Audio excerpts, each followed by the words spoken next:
Hey, how's it going, YouTube? It's your boy Barlow be theorizing, and welcome back to the Barlow Zone, home of the one and only demon hunter King Kaido, himself sent to Azeroth. How's everybody doing today? I hope y'all are having an amazing day, and if not, I'm here to try and give you something to be a little hype about, But on that note, I do want to make sure everybody's aware, in case you were around the channel because you enjoy my theories or whatnot. I do have a little one today, but the theory is not going to be the point of this video.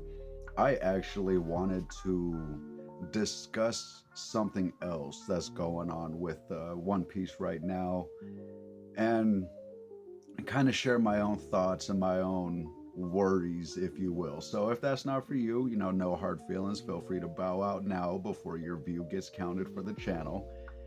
Uh, Definitely want to give a shout out. My last video already hit 100 views, and that's peak to me. When I see one of my videos hit 100, I get happy. I'm excited. I'm like, okay, yeah. Because like I've mentioned before, I don't even think I've known 100 people in my life. So, 100 people willing to sit around at least for a few minutes and listen to what Barlow be theorizing, I have all the love and appreciation in the world for y'all. So, wanted to take that moment, give big shout out to the 100 plus viewers on 6 different videos now. Like, y'all really making me feel good this time around, and I want to make sure I reciprocate that love back to y'all. But today I actually wanted to talk about the flashback in general because I'm kind of at the point where I'm getting worried. Is Oda overcooked? Has this flashback gone on too long? And I kind of want to discuss the reasons that I'm feeling like this, right? Because I do feel like, the flashback isn't over this week. I'll get into that a little bit later.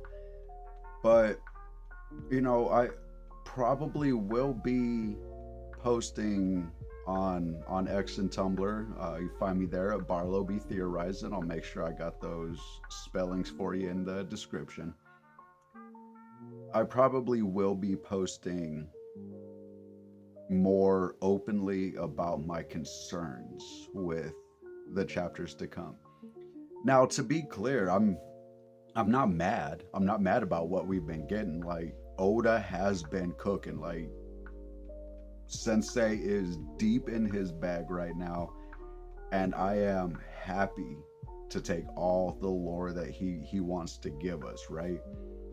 Like, everything we've been getting from Hachinosu to Amazon Lily to the Rocks Pirates, how Zebek made his come up, how he made a name for himself, running into Herald, and this interesting relationship that he's kind of building with Herald, right? Now, we've been feasting for the last couple months as One Piece fans, and I'm not here to take any of that away. Yeah, I've been right there with everybody. I am just as excited for 1158 as everybody else is. While I was scripting this one, I did make sure I was checking in just in case Pew Peace over on X posted any of the brief spoilers like he usually does at the beginning of chapter weeks. I checked the website, see maybe they off chance they managed to get the spoilers posted before Pew. I knew it wasn't a good chance because they usually do note that the spoilers that they're posting were from Pew Peace. So if you're not following him, do go check him out on X. Aside from the spoilers posts, there are usually two: a brief early and then full spoilers the next day. He has a lot of really cool content and interacts with the manga and anime side of the fan base. So an amazing page to follow on X if that's the social media platform that you prefer. But this flashback started out as Loki telling Hajruden the story of how their dad died, right? Trying to appeal to Hajruden's nice, benevolent side. Like, hey, brother, I didn't kill our dad. I feel like I've been pretty clear at this point. The panel that we got of Harold's death being immediately preceded by the panel of Jarl and Loki walking into the conference room. It wasn't Loki that killed Harold.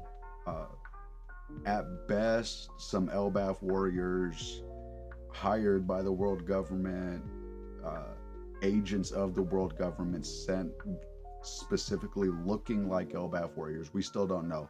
All that can really be confirmed from that panel is that Loki was not the one who killed Harold. Okay, you know what? I concede. My brain just came up with there's the possibility that Harold was bleeding out and suffering, and Loki landed the killing blow, as it were. It's like, oh man, I can't watch my pops suffer like this. Great warrior that he was, benevolent king. Because, Loki may not always have agreed with his dad, whatever like that, but he still at least respected Harold to the point where when he was summoned by Harold for a meeting, he showed up. And that was what resulted in Jarl and Loki witnessing the death of Harold, right? So that is what this flashback was supposed to be about. And it's kind of gone off the rails. And again, I want to reiterate, I'm not mad about it. Like, we are feasting. We are in an amazing place lore-wise, right? But I'm not just a theory crafter. I'm hoping one of these days I'll have the cojones to go ahead and try to publish one of my own stories. I do also fancy myself a storyteller, not just in the medium of fiction or theory crafting around various things I'm a fan of, right? Because One Piece isn't the only thing I theory craft. I realized as far as my channel, I was getting more interaction with the One Piece stuff, so I wanted to go ahead and just make the brand on YouTube about my One Piece theories, because it is a huge part of what I like to think about. So having the place to kind of do my own lore dumps, my own drops, my theories and stuff like that has been really, really cool for me. And the interactions, once again, thank you to the 100+ people who find me interesting enough to sit around, at least a few minutes, get that view in. But I had a realization while thinking about the flashback this week, or I guess this weekend, right? And that's how much of this can we reasonably connect to the death of Harold, right? Like, we're getting heavy implications that Rox had a positive relationship with Harold, right? Perhaps not to the point where Harold was willing to throw his hat in with Rox, but at minimum to the point where Harold was willing to let Rox land at the base of his island and sit and have a drink and a conversation with him. That's happened between rivals, as I kind of pointed out in my last video. Rogers and Whitebeard were really good about that. Shanks and Whitebeard were really good about that. They were known rivals, but they would kind of also just hang out, converse, share a drink. So the fact that Harold and Xebec keep getting pitted in this situation where they're willing to converse with each other is painting it to the point where we do have to consider that Xebec's story is connected to the death of Harold, right? But then we continue past that. How does the founding of Hachinosu and the come up or re-come up of Pirate Island factor into Harold's death? How do the Kudra pirates factor into Harold's death? While it's plausible that Loki would have some of this information because Xebec does stop in on Elbaf and Loki likes to listen in on those conversations, I really like that we had Hajrudin there too. Had both sides of the coin. The happy and sad mask, as it were, sitting around listening to the story. But we have to, at this point, with how deep the chapter is and what there is still left to consider on Elbaf proper, we have to wonder how much of this Hachinosu and Kuja stuff actually factor in and play a part into Harold's death. Because one of the things I've found myself having to remind myself of was this entire flashback is supposed to have been told over a 3-minute time period. Like, we're bending time. Like at this point, Loki, with how much information he divulged, is talking faster than I do a lot of times, right? Like, dude is speed running this story. So you kind of also have to question how much Luffy and Hajrun are actually going to internalize when somebody's talking that fast, yeah? So with Loki speed running this flashback, right? Sorry, got Alice came over to bug me here. Hold on, give me just a minute. Whoa. Say hello, babies. Uh-oh. All right, go ahead. Yep, had to go get grandma. But with the fact that this is supposed to have been told over a 3-minute time period, right? We do kind of have to assume that the end is nigh, as it were, right? Like the end is upon us shortly. Do I think that the flashback ends in chapter 1158? I don't. We still have a long way to go, seemingly, to connect this flashback back to Harold's death. Could it be done by 1159? Yeah, satisfactorily. I believe that we could wrap up whatever other information we need from this flashback in 1158 and 1159, resulting in the conclusion to the tale, actually finding out how Loki believes Harold died. Because, as far as the flashback, we do have to consider the fact that Loki's telling his version.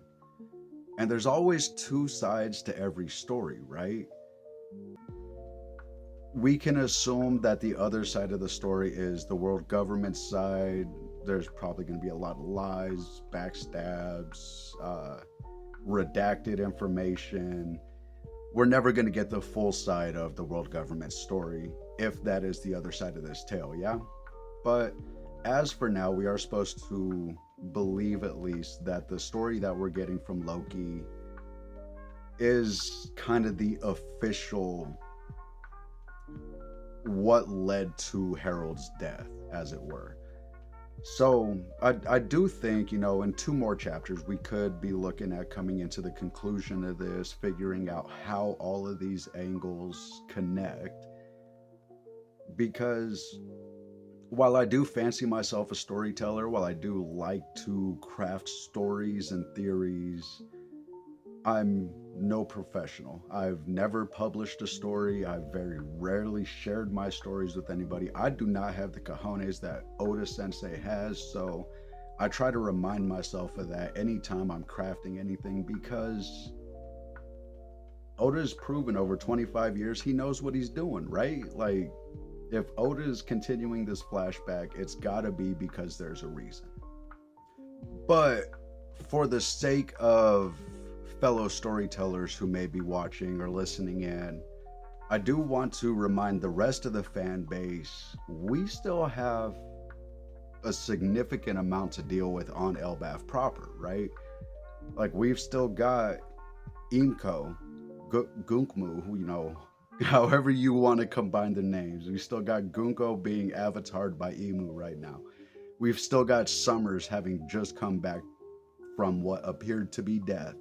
We've still got Killingham out here with all of his illusion beasts created from the nightmares of the children and people who are sleeping on Elbaf right now. We still have a lot of battle to do. And that brings to mind the 3-minute timer again, because when we last left I can't remember what the middle rack of Elbaf's called. I know we got the Hell Realm, we got the Heaven Realm. I can't remember.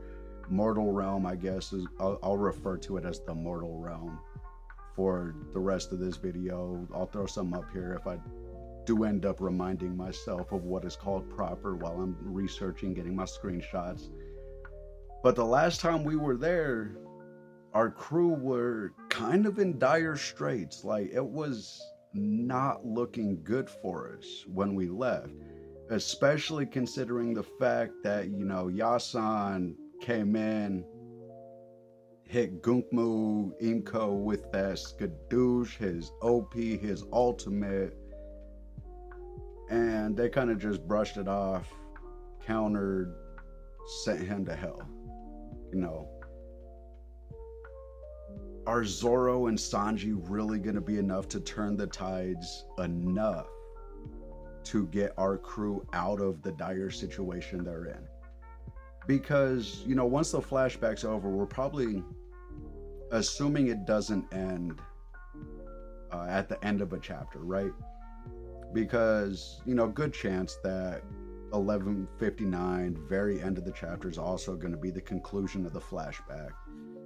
There's a chance it's halfway through 11:60, but no matter where the flashback ends, we are going to have at least a bit of a chapter wrapping up what's going on in the Hell Realm, right? Because we need a conclusion. What did Hajru... Oh, no, I suppose it could just be once the flashback's over, we cut to the top, and then, like, we're all wondering, oh, did Hajruden let him out? And then, bam, wow, Loki comes jumping out behind Luffy. It could be a situation like that, I suppose.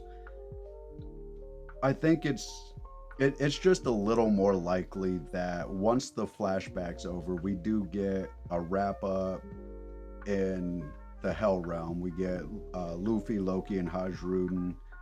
Maybe some final words from Yasan, maybe a warning from Chopper, because Chopper saw a lot of what was going on before he made that jump to save Gabon, right? Like, he had been running right along behind him, just go, go, go, full speed, go, go. Chopper could have valuable information for the trio, right? And it's possible even Gerd's going to say something, potentially even motivational, specifically to Loki on the way out. But we do need to remember that there is still a bit to deal with, because aside from the threat that the God Knights are currently posing on Elbaf proper, right? We also have this angle... Alice, I'm going to need you to stop, babies. Sorry about that. She may end up squeak. She loves that toy. But we also have this angle with Brook and Gunko that still needs to be flushed out, right? Because there's something there. There's theory crafting territory. I haven't really put a lot of thought into that angle just yet, but honestly, I might. After I finish editing and get this video posted, I might, and looks like I might need to do a little bit of shave there and clean it up a bit, but I might put a little bit of thought into that one. But even beyond that, we also have the angle of wrapping up this connection that Luffy and Usopp have with the giant warriors of Elbaf. As I don't know, if any of the 30 people who saw my first video are still around, big shout outs there, because I'm going to reference that now. The first video I ever posted on YouTube was a theory that Usopp already accomplished his dream, right? He's already a brave warrior of the sea. So I think while we're on Elbaf, it would just be nice to get the conclusion, like something during the final battle, Hajruden, or, you know, maybe if we manage to save Dory and Brogy, one of them say something to Usopp like, "You are officially a warrior of Elbaf," or something like that, something to really drive that final nail home. Because man, that is a theory I still believe to this day. Not only the first Straw Hat to accomplish their dream, but the only one to accomplish their dream so far.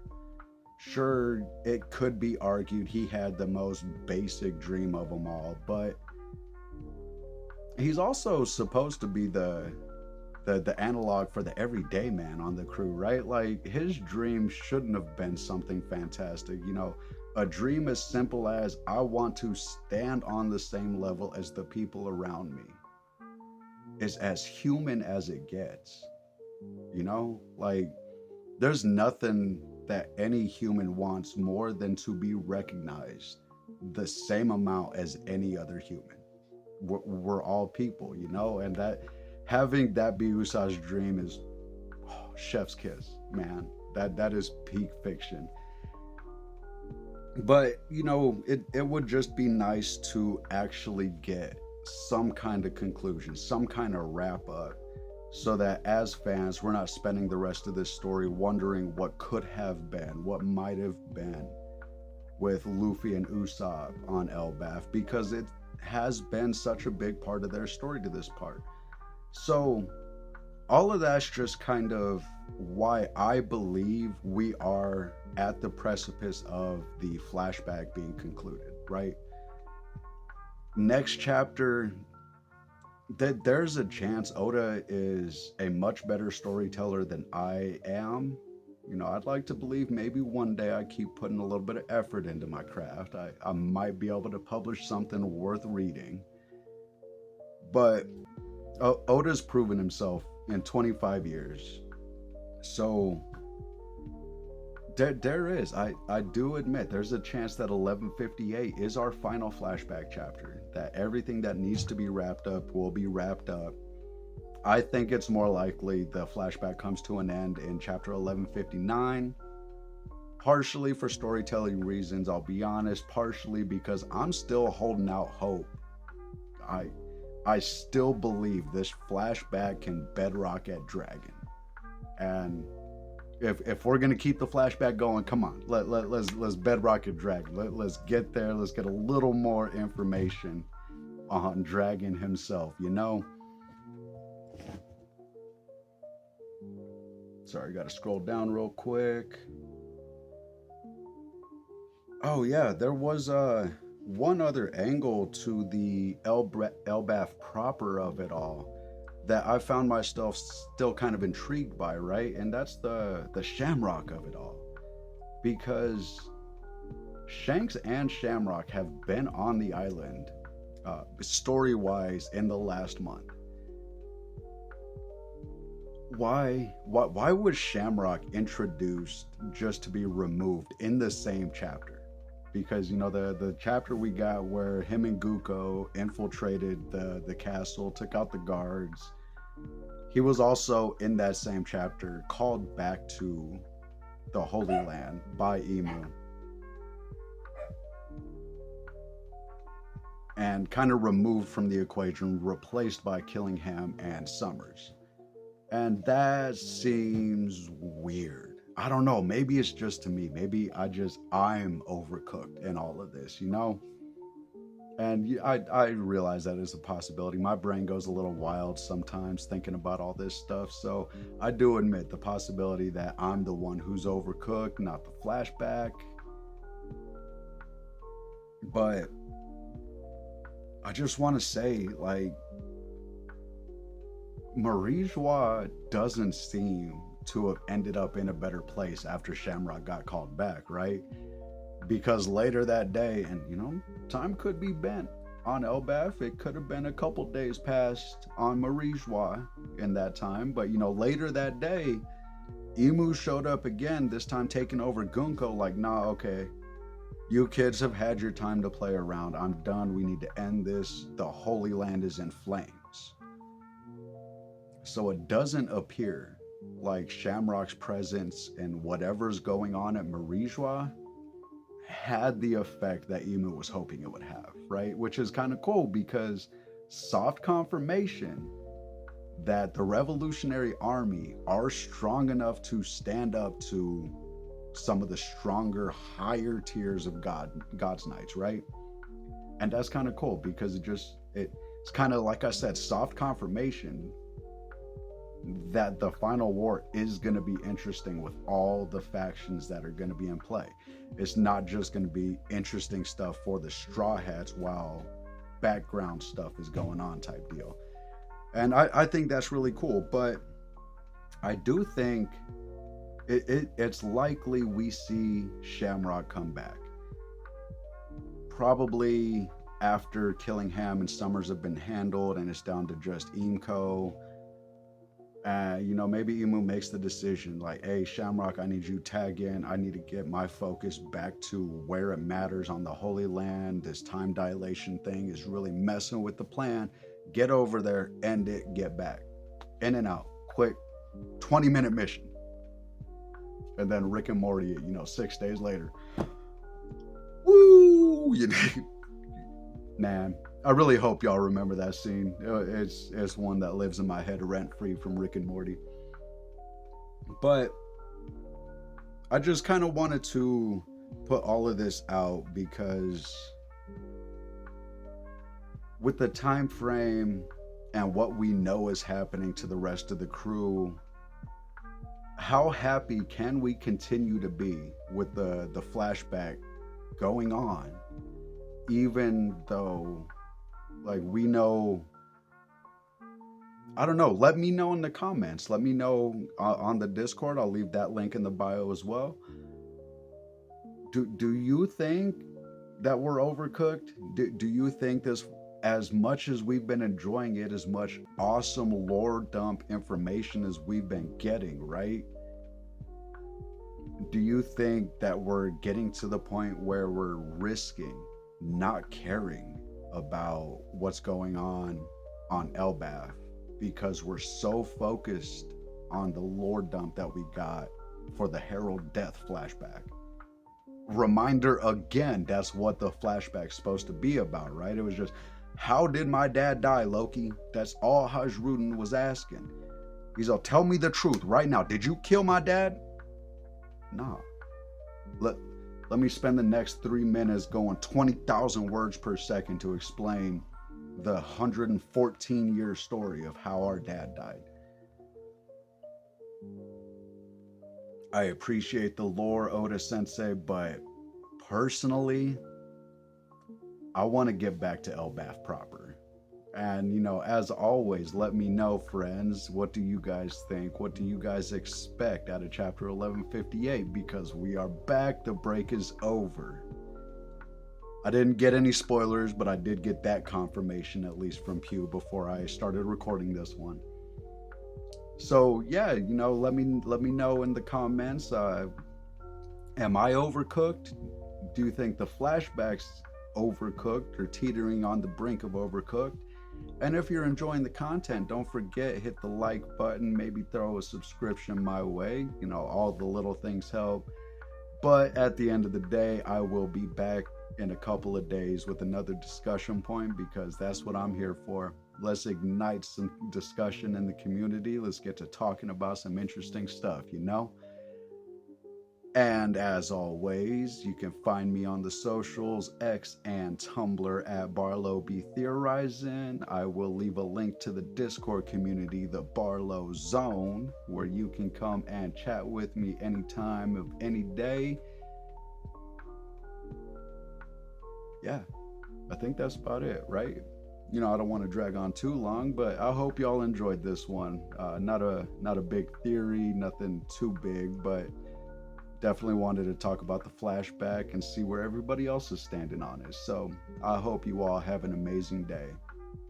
Much love, friends.